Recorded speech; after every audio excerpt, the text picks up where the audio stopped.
तदुपरांत नित्य लीला प्रविष्टोम विष्णुपाद अस्तोत्र श्री श्रीमद भक्ति वेदांत स्वामी महाराज श्रील प्रभुपाद जी के चरण सरोज में अनंत कोटि दंडवत प्रणाम। रूप अनुग गुरु परंपरा के चरणों में अनंत कोटि दंडवत प्रणाम। कथा के श्रोता वृंद, वैष्णव वैष्णवी, माता भाई बहन, प्रभु आप सभी का यथा योग्य अभिवादन। आज का जो सत्संग है वो विशेषकर हमारे माधव प्रिया दासी का जो पिताजी थे उनका शरीर छूटा परसों बृहस्पतिवार को, तो उन्हीं के उद्देश्य से, उन्हीं को लक्ष्य करके और उन्हीं को समर्पित ये आज का सत्संग है। एक समय एक परिवार में माता पिता और उनका पुत्र रहते थे। तो बेटा का शरीर छूट गया और जब बेटा का शरीर छूटा तो उनके जो गुरु थे वे आए और वे उन्होंने आकर के शास्त्रों से सांत्वना, शास्त्र आधारित जो सांत्वना है वो परिवार को देना प्रारंभ किया। 2 दिन आए और तीसरे दिन के लिए कह करके गए कि मैं कल फिर आऊंगा, परंतु अगले दिन नहीं आए। सुबह भी नहीं आए, शाम को भी नहीं आए। तो परिवार के लोगों ने विचार किया कि वे तो कह करके गए थे आएंगे, आए नहीं, क्या विशेष कारण हुआ, चल करके देखें। तो जब परिवार जो है वो गुरु जी के आश्रम में पहुंचा तो गुरु जी बहुत जोर जोर से उन्होंने रोना प्रारंभ कर दिया। तो परिवार के लोगों ने पूछा, गुरु जी क्या हुआ, आप क्यों रो रहे हो? तो गुरु जी ने कहा कि मेरी बकरी मर गई। किसी का फोन अनम्यूट है, थोड़ा म्यूट कर लें। तो गुरु जी ने कहा कि मेरी बकरी मर गई, मैं उसके लिए रो रहा हूं। तो परिवार के लोग कहने लगे कि हमारा तो पुत्र और आपकी बकरी, आप तो हमें शास्त्र आधारित सांत्वना प्रदान कर रहे थे और आप खुद ही अब विलाप कर रहे हैं, वो भी एक बकरी के लिए। तो गुरु जी ने कहा कि तुम्हारा पुत्र गया तो वो तुम्हारा दुख था और आज मेरी बकरी गई तो ये मेरा दुख है। अर्थात कहने का अर्थ क्या है? कहने का अर्थ है कि जीवन में जब विपरीत समय आता है तो बड़े बड़े जो ज्ञानी हैं, बड़े बड़े जो विवेकी लोग हैं, उनका ज्ञान भी कम पड़ जाता है, थोड़ा पड़ जाता है। परंतु समाज में रहने की यही रीति है। किसी परिवार में दुर्घटना घटित होती है तो बाकी लोग अगर सांत्वना नहीं दें जाकर के तो परिवार के लोग तो रो रो करके ही मर जाए। तो वो जो दुख की घड़ी है, जो विपरीत समय है, उससे उभारने के लिए ये समाज का यही कर्तव्य है कि उनको सांत्वना दे। क्योंकि संसार में तो 2 प्रकार के लोग हैं। श्रेष्ठ लोग हैं जिनको श्रीमद् भगवत गीता में भगवान श्री कृष्ण ने धीर व्यक्ति कहा।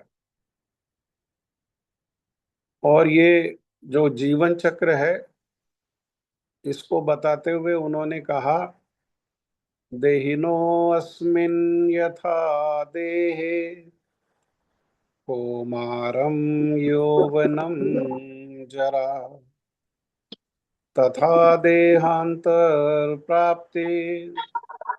धीरस्तत्र न मुह्यति। तो ये संसार में किस प्रकार से नियम है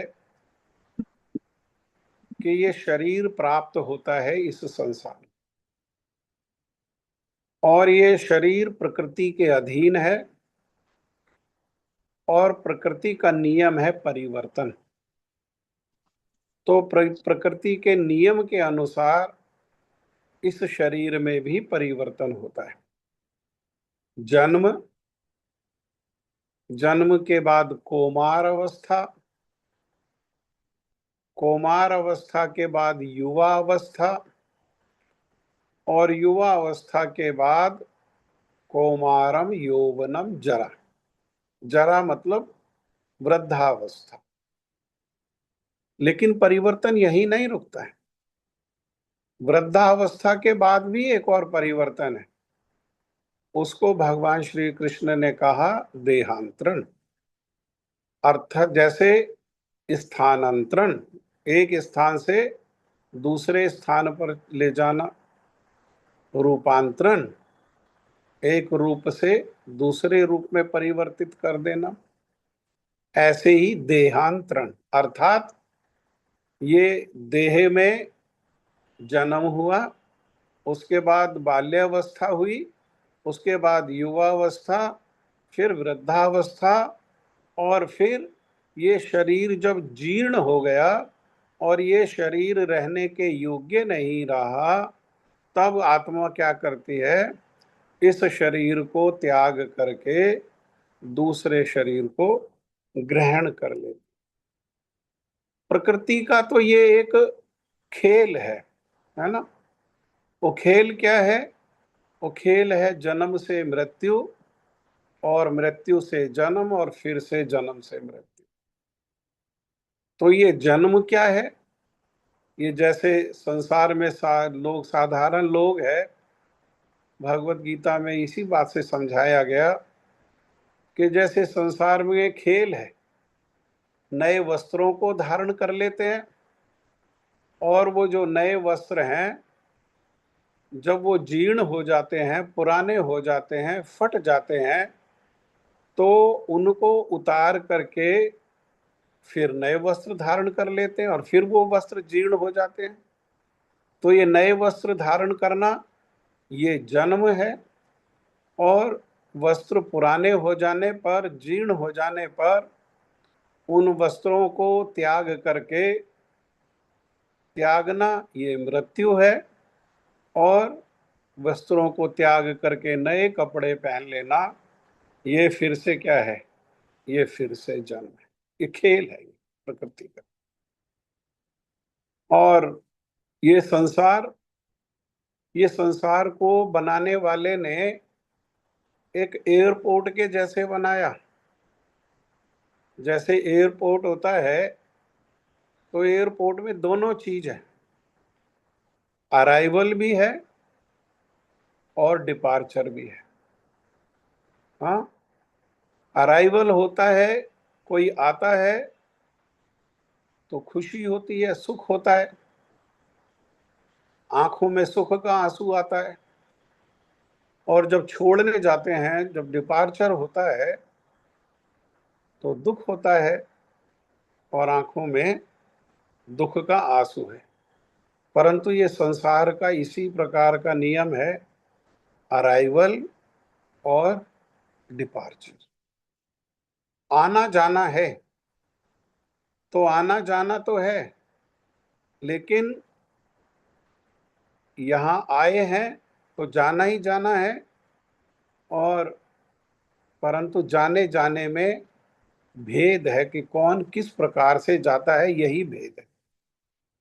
उसी के लिए कहा, आए हैं सो जाएंगे, राजा रंक फकीर। तीन प्रकार के लोग हैं संसार में। एक प्रकार के वे लोग हैं जिनकी बहुत सारी कामनाएं हैं और कामनाओं को भोगने के लिए सामर्थ्य भी है, भोग भी है, वे राजा कहलाते हैं।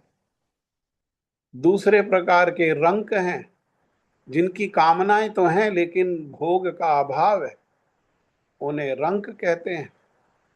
और तीसरे प्रकार के फकीर जिनकी ना कामना है और ना भोगने की वस्तु है। जब कामना ही नहीं है तो भोगने की वस्तु है। तो तीनों ही प्रकार के जो लोग हैं, उन तीनों ही प्रकार के लोगों को यहाँ परमानेंट कोई रह नहीं सकता, यहाँ से जाना पड़ता है। तो भेद क्या है?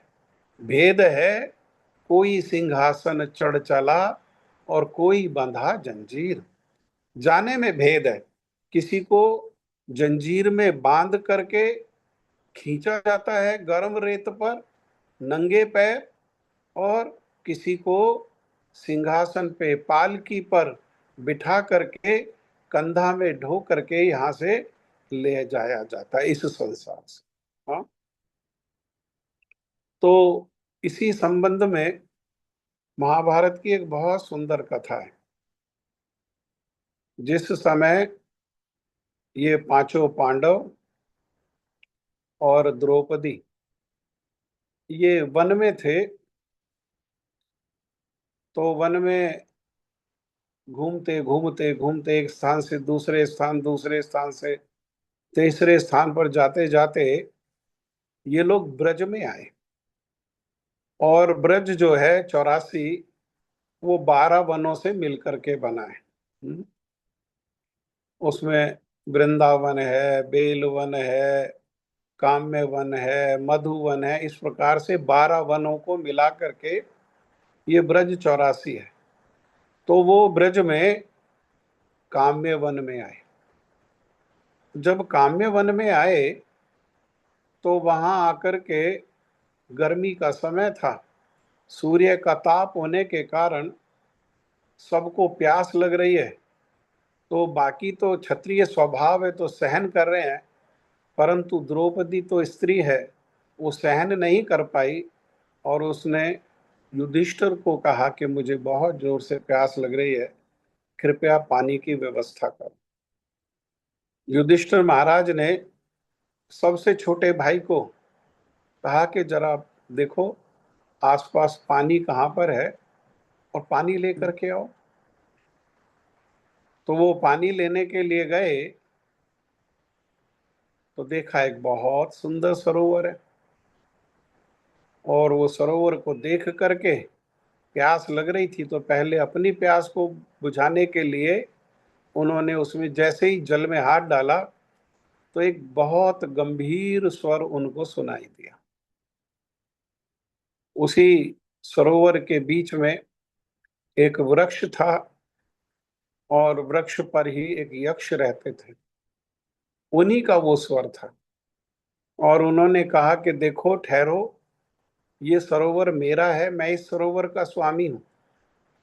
आप मेरी आज्ञा के बिना पानी नहीं ले सकते। अगर आपको पानी लेना है तो मेरे प्रश्नों का उत्तर दो। मेरे प्रश्नों का उत्तर दे करके फिर आप पानी ले सकते हो। तो उन्होंने ये जो गंभीर जो स्वर सुनाई दिया यक्ष का, इसको परवाह किए बिना उन्होंने जल लेने का प्रयास किया तो यक्ष ने उनको मूर्छित कर दिया। जब बहुत देर तक ये वापस नहीं आए तो फिर दूसरे भाई को भेजा। दूसरे भाई के साथ भी इसी प्रकार से घटित हुआ। फिर तीसरे को भेजा और फिर भीम को भी भेजा। चारों गए तो चारों में से कोई नहीं लौटा, और अंत में स्वयं युधिष्ठिर महाराज आए। और युधिष्ठिर महाराज ने देखा कि चारों भाई जो है अचेत हुए उस सरोवर के तट पर पड़े हुए हैं। तो उन्होंने भी जल लेने का प्रयास किया, तो उनको भी उसी प्रकार से यक्ष का गंभीर स्वर सुनाई दिया कि सरोवर मेरा है, पहले मेरे प्रश्नों का उत्तर दो। तब प्रश्नों का उत्तर दे करके अगर मुझे संतुष्ट करोगे तभी तुम जल ले सकते हो। तो युधिष्ठिर महाराज ने कहा ठीक है, मैं आपके प्रश्नों का उत्तर देने के लिए तैयार। तो उन्होंने बहुत सारे प्रश्न किए। आसमान से भी ऊंचा कौन है, तो पिता है। पृथ्वी से भी भारी कौन है, तो माता है। तो संसार में सबसे दुखी व्यक्ति कौन है, तो कहा जो ऋणी है। ऋणी व्यक्ति संसार में सबसे अधिक दुखी है। इस प्रकार से अनेकों अनेक प्रश्न किए, परंतु आज से संबंधित, आज जिस स्थिति में हम ये सत्संग कर रहे हैं उससे संबंधित उन्होंने एक बहुत सुंदर प्रश्न किया। उन्होंने कहा युधिष्ठिर, एक बात बताओ कि संसार का सबसे बड़ा आश्चर्य क्या है। संसार में अनेकों आश्चर्य हैं, तो उन आश्चर्यों में सबसे बड़ा जो आश्चर्य है वो आप बताओ। साधारण व्यक्ति को कोई कहता तो शायद वो तो कहना शुरू कर देते, अमेरिका न्यूयॉर्क में स्टैचू ऑफ लिबर्टी है, एफिल टावर है फ्रांस में, नहीं, लेकिन ये तो स्वयं धर्मराज है। तो इन्होंने उत्तर देते हुए कहा कि प्रभु, संसार में सबसे बड़ा आश्चर्य ये है कि लोग जो है इस संसार को छोड़ छोड़ करके जा रहे हैं, और यहां रहने वाले जो लोग हैं वे देख रहे हैं कि संसार में लोग छोड़ छोड़ करके जा रहे हैं। कोई गर्भ में बालक है तो गर्भ में भी छोड़ के चला जाता है, कोई छोटा बच्चा है वो भी, युवक भी चले जाता है और वृद्ध भी चले जाता है। केवल देख ही नहीं रहे हैं, उनको अपने कंधे में ढो करके ले जा करके संस्कार आदि करके घर वापिस आ रहे हैं, लौट रहे हैं। लेकिन अपने बारे में विचार करते हैं कि मैं नहीं जानूं। ये संसार का सबसे बड़ा आश्चर्य है।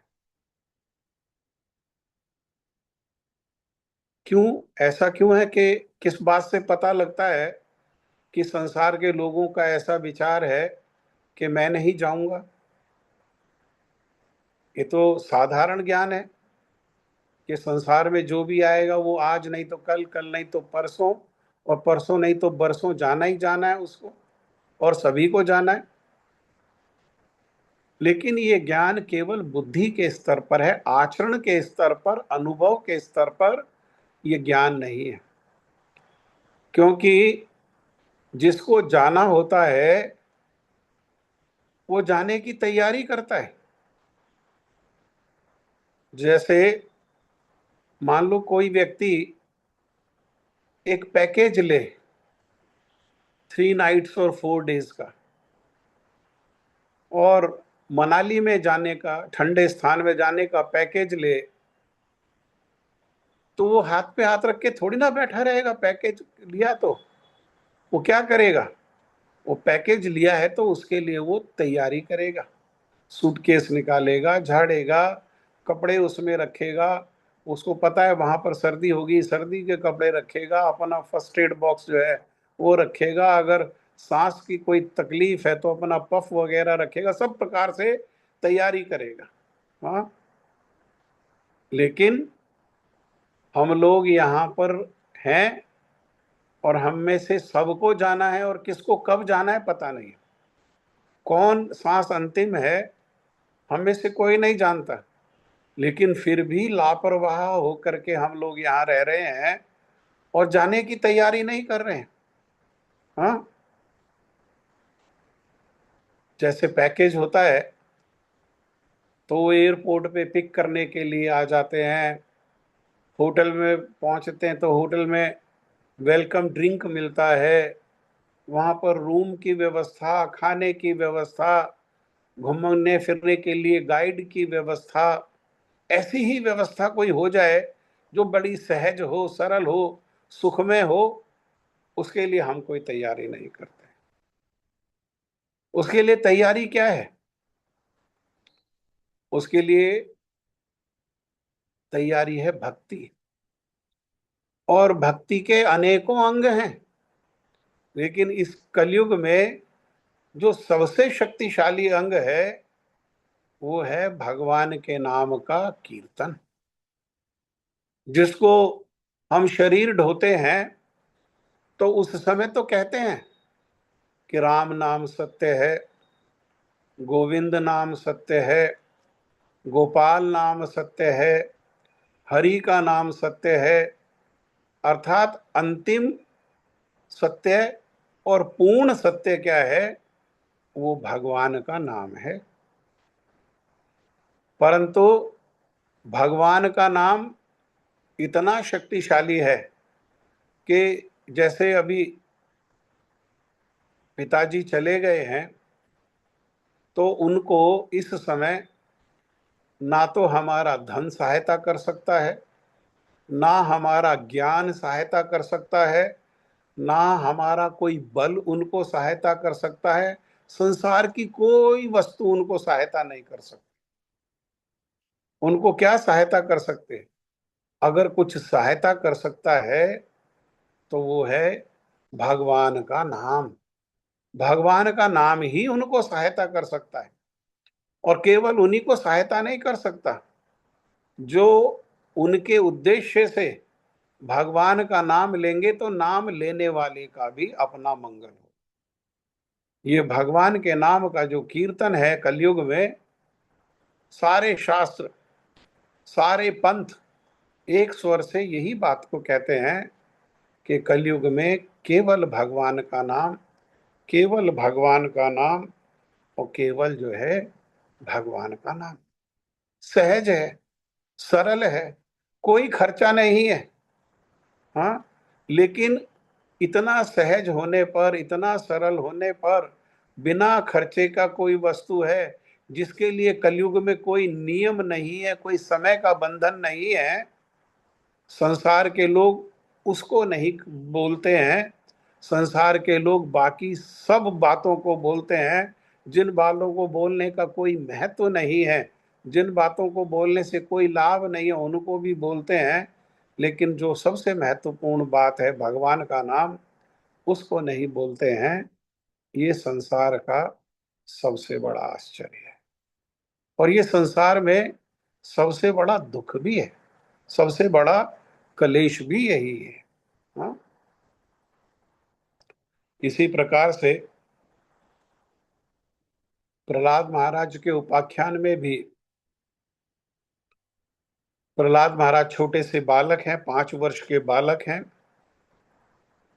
और उनको उनके पिताजी हिरण्याकशिपु ने महल में ही पाठशाला खुलवा दिया। और पाठशाला में शुक्राचार्य जी जो गुरु जी हैं असुरों के, उनके 2 बेटे शंड और अमर्क, उनको शिक्षा देने के लिए लगा दिए।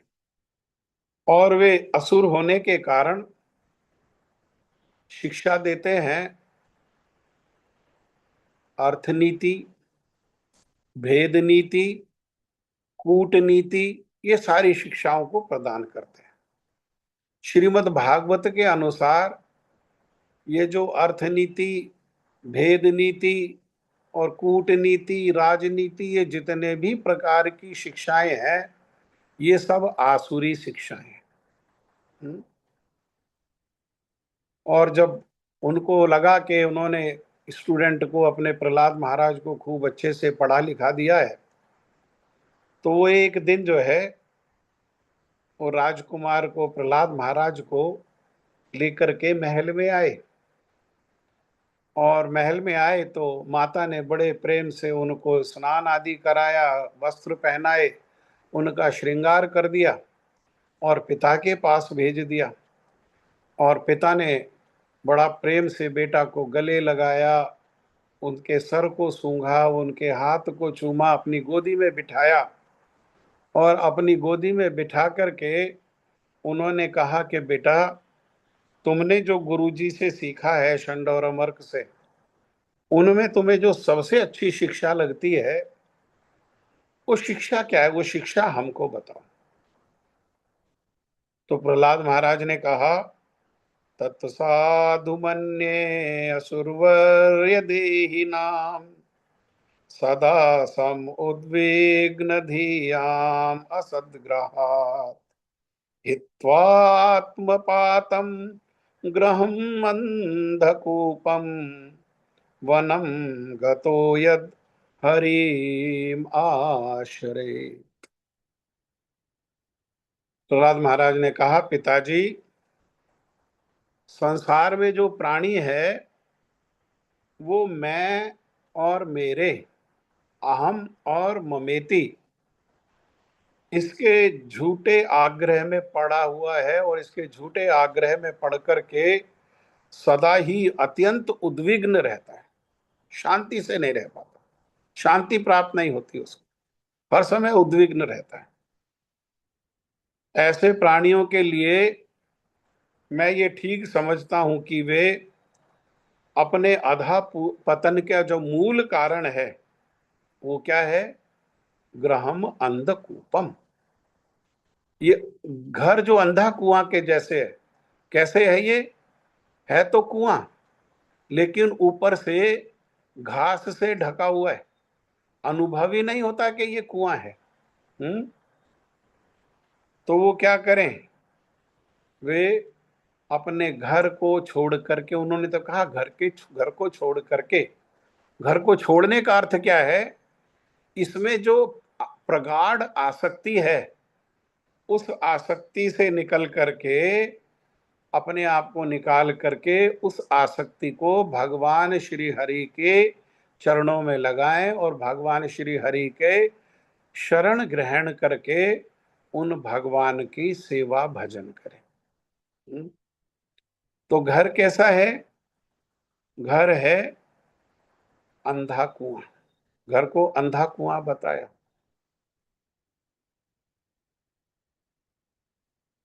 भागवतम में बताया ये अंधा कुआं किस प्रकार से, ये संसार कैसा है। तो उसमें भागवत में एक कथा आई कि एक व्यक्ति एक राह में जा रहा था, खेतों से निकल करके जंगल के मार्ग से। तभी उसके पीछे एक बाघ लग गया। बाघ लगा तो ये व्यक्ति डर करके भागा और ये आगे आगे भाग रहा है और बाघ जो है इसके पीछे पीछे भाग रहा है। और जब ये व्यक्ति ने देखा कि बाघ निकट ही आने वाला है, बस पकड़ने ही वाला है, तो इसकी दृष्टि एक कुएं के ऊपर गई। तो इसने विचार किया कुआं में कूद करके अपने प्राणों की रक्षा करूं। तो कुएं में कूदने के लिए जैसे ही तैयार हुआ तो देखा कि कुएं में नीचे जो है वो विषैले सर्प पड़े हुए और बहुत जोर जोर से फुंकार रहे हैं। अब कुएं में कूदे तब भी मृत्यु, और कुएं के बाहर रहे तब भी मृत्यु। कितना बड़ा संकट है। तब उसने, व्यक्ति ने एक और बात देखी कि उस कुएं के अंदर से, साइड से कोई पीपल का वृक्ष निकला हुआ है और पीपल के वृक्ष की डाली है और उस डाली में दो टहनियां हैं, वो लटकी हुई हैं। तो उन दोनों टहनियों को पकड़ करके लटक गया। अब ना नीचे है और ना ऊपर है। ऊपर बाघ है तो बाघ से भी रक्षा हो गई, और नीचे सांप है विषैले तो उनसे भी रक्षा हो गई। और लटका हुआ है तो देखा, थोड़ी देर सांस आया तो सांस आने पे देखा कि वो जो दो टहनियां जिस डाली से जुड़ी हुई हैं, वो डाली को क्या कर रहे हैं? वो डाली को दो चूहे, एक काला चूहा और एक सफेद चूहा, उस डाली की जड़ को काट रहे हैं, दांतों से काट रहे हैं। अर्थात कभी तो कटी जाएगी ना, कट के क्या होगा? वो नीचे गिर जाएगी और नीचे विषैले सांप है, तो मृत्यु जो है वो निश्चित है। लेकिन इतनी विपरीत स्थिति होने पर भी वो पेड़ के ऊपर एक मधुमक्खी ने छत्ता बनाया हुआ है, और जब वो टहनी को पकड़ करके लटका तो उसके बोझ से छत्ता जो हिला तो वो छत्ते के हिलने से उसमें जो मधु है, जो शहद है, उसकी कोई कोई बूंद जो है उसके मुख पर गिर जाती है, तो जीभ से चाट करके बस उसी सुख को अनुभव करता है। इस सब में उसके लिए केवल यही सुख है। तो ये कथा क्या है? इस कथा को समझें तो वो जो वृक्ष है वो वृक्ष ही है संसार, और वृक्ष की जो डाली है वो डाली है व्यक्ति की आयु। और ये जो दो टहनियां हैं, ये एक है पाप और एक है पुण्य, अर्थात अपने कर्म फल को भोग रहा है। और टहनियों को पकड़ करके जो व्यक्ति लटका हुआ है वो कौन है? वो हम है। हम में से एक एक वो व्यक्ति है। हम इसी प्रकार से लटके हुए हैं। और मृत्यु सब निकट क्या है? निकट मृत्यु है। बाहर भी बाघ के रूप में मृत्यु है, और नीचे भी विषैले सर्पों के रूप में मृत्यु है। मृत्यु है निश्चित। और जिस टहनी को पकड़ करके, डाल को पकड़ करके लटके हुए हैं, जिसकी वो दो टहनियां हैं, वो डाल को जो चूहे काट रहे हैं, एक काला चूहा और एक सफेद चूहा, वो कौन है? वही है दिन और रात। अर्थात वृक्ष जैसी विशाल आयु भी क्या है? वो भी दिन और रात में कट रही है। कट रही है। हर दिन, हर एक दिन, एक रात होने पर जीवन का एक दिन कम हो जाता है। और हम ऐसे मूर्ख लोग हैं कि जन्मदिन आने पर उसको उत्सव, गंभीर विषय कि अरे हमारी आयु में से एक वर्ष और कम हो गया, उस गंभीर विषय के उपाय पर कार्य करने की बजाय मूर्खता से क्या करते हैं? उसको सेलिब्रेट करते हैं, शराब, केक और न जाने क्या क्या। हाँ, ईट ड्रिंक एंड मैरी, वो सेलिब्रेट करते हैं। ये दुर्भाग्य की बात है। गंभीर है विषय, वो लटका हुआ है। और नीचे जो सांप है वो कौन है?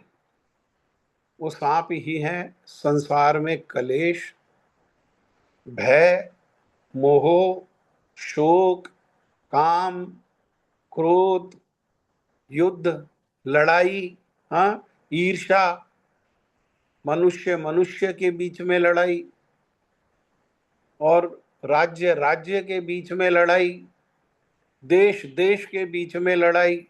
हाँ, ये सब को क्या है? ये सब सांप है। तो इसमें संसार में कोई सुख नहीं है। नहीं बताया तो, वो जो शहद की बूंद गिरती है वो सुख है। वो शहद की बूंद क्या है? वो भागवत कहता है कि पति पत्नी का एकांत में किया गया जो वार्ता है, और जो बच्चे हैं उन बच्चों का जो कोमल स्पर्श है, और उन बच्चों का ये पापा पापा, मम्मी मम्मी कह करके पुकारना, केवल संसार में इतना ही सुख है। अन्यथा संसार में दुख ही दुख है, कलेश ही कलेश है। ये संसार को बनाने वाले ने कहा दुखालयम अशाश्वतम। परंतु ये जो संसार है ये सज्जन लोगों के रहने का स्थान नहीं है, और इससे निकलने का एक ही उपाय है, और वो उपाय है भगवान के जो सुंदर सुंदर नाम है उनका जप और कीर्तन। हरे कृष्ण कृष्ण कृष्ण हरे हरे, हरे राम राम राम हरे हरे। ये संसार जो है एक अस्पताल है, और इसमें हम सब जो है मरीज हैं, पेशेंट हैं। परंतु ये जो साधु हैं ये डॉक्टर हैं। अर्थात समय निकाल करके हमको क्या करना चाहिए? ये साधु संग करना चाहिए, भक्तों का संग करना चाहिए। भक्तों के संग में भगवान की कथाओं को श्रवण करना चाहिए, और भगवान के नाम को जप और कीर्तन करना चाहिए। ठीक है, इन्हीं शब्दों के साथ समय हो गया। हम प्रार्थना करते हैं भगवान के चरण कमल में, हमारे गुरुवर्गों के चरण कमल में हम प्रार्थना करते हैं कि परिवार में जो पिताजी जो गए हैं वे इस समय कहाँ हैं हम तो नहीं जानते, लेकिन भगवान जानते हैं। हमारी यही प्रार्थना है कि वे जहाँ भी रहें, जिस भी स्थिति में रहें, उनको सद साधु संग प्राप्त हो और उनको सद साधु संग में भगवान की कथा कीर्तन आदि जो है वो सुलभ हो। यही हमारी भगवान के चरणों में और गुरु वर्गों के चरणों में हमारी प्रार्थना है। हरे कृष्ण। किसी का कोई आज जो विषय कहा, कोई अगर कोई इस विषय से संबंधित कोई प्रश्न है या कोई आपका कमेंट है, आप कुछ कहना चाहते हैं तो आप कह सकते हैं, या परिवार के लिए संवेदना के रूप में कोई, कोई कुछ कहना चाहते हैं तो आप सबको स्वागत है। जिसकी इच्छा है वो कह सकते।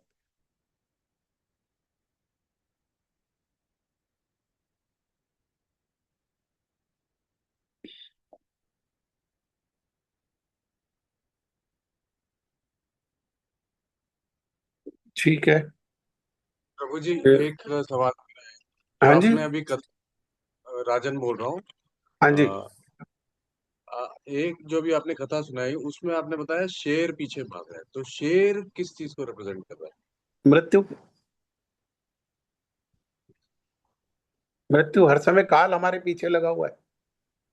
है? हमारे सबसे निकट है तो वो काल है। पता नहीं कौन सांस हमारी अंतिम हो। ये गुरु नानक जी के साथ उनके दो सेवक रहते थे। तो उन दो सेवकों को एक दिन गुरु नानक जी ने पूछा कि भाई एक बात बताओ, हमारे पास कितना समय है। तो एक सेवक ने कहा कि आज का दिन देखा है, कल का दिन देखें ना देखें। गुरु नानक जी ने कहा तुम्हारे पास तो बहुत समय है। फिर दूसरे सेवक को पूछा कि आप बताओ कितना समय है। तो उन्होंने कहा कि ये घड़ी तो देखी है, दूसरी घड़ी देखेंगे नहीं देखेंगे इतना समय भी नहीं है। उन्होंने कहा तुम्हारे पास भी बहुत समय है। तब उन्होंने कहा गुरु नानक जी ने कि ये सांस जो अंदर गया है ना, ये अंदर गया हुआ सांस बाहर आएगा कि नहीं,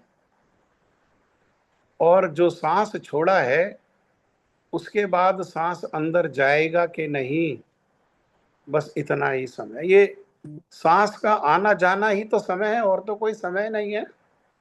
हाँ, वो रात को परिवार के लोग अच्छे से खाते हैं पीते हैं और सोते हैं, और सुबह पता लगता है कि परिवार के लोग जितने सोए थे उनमें से एक कम उठाए, एक उठा ही नहीं। हम्म। रात को उसका बस इतिहास बन गया। अच्छे से खाया, अच्छे से पिया, बेटी से फोन पे बात करी, बेटा से हंस करके बात करी, सुबह नहीं रहे, साइलेंट हार्ट अटैक आ गया। अर्थात काल हमारे पीछे लगा हुआ है। जन्म से ही काल हमारे पीछे लग जाता है।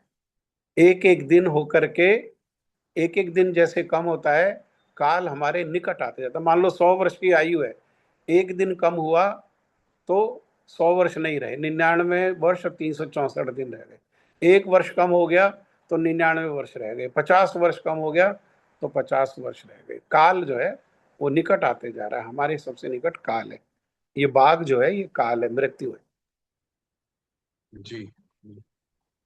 और कोई बात है किसी की?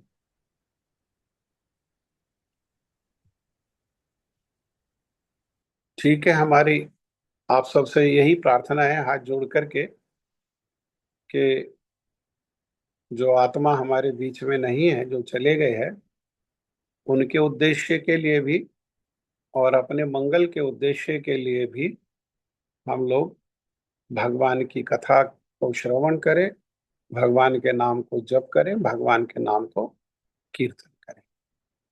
ठीक है। जय हरे ध्वनि। कृष्ण, हाँ जी। प्रणाम प्रभु। हाँ मैं जी। हाँ जी। बहुत बहुत ऋणी हूँ आपकी, आपने समय निकाला और ऐसी दुख नहीं। भरी स्थिति में हमारा हाथ पकड़ा। आप ही की कृपा है प्रभु जी जो मैं फेस कर पाई, गुरुदेव की कृपा है। और ऐसी ही कृपा हरि गुरु वैष्णव हम सब पर बनाए रखे। मैं बहुत ऋणी हूँ, दिल से आपकी बहुत बहुत ऋणी हूँ। हरि गुरु वैष्णव विवश है हमारे प्रति, वो हम पर हमेशा कृपा ही रखते हैं, उनका स्वभाव ही ऐसा। ठीक है, ठीक है, जय ध्वनि दो। कौन जय देगा? जय ध्वनि। हरे कृष्णा प्रभु जी, मेरे को हाँ ध्वनि जी, जय। हाँ जी, दीजिए। हाँ। सबसे पहले तो मैं जो है मोनिका दीदी के जो है उनको अपनी कंडोलेंस देता हूँ। वो कि जो है उनके पिताजी का जो है वो जहाँ भी रहे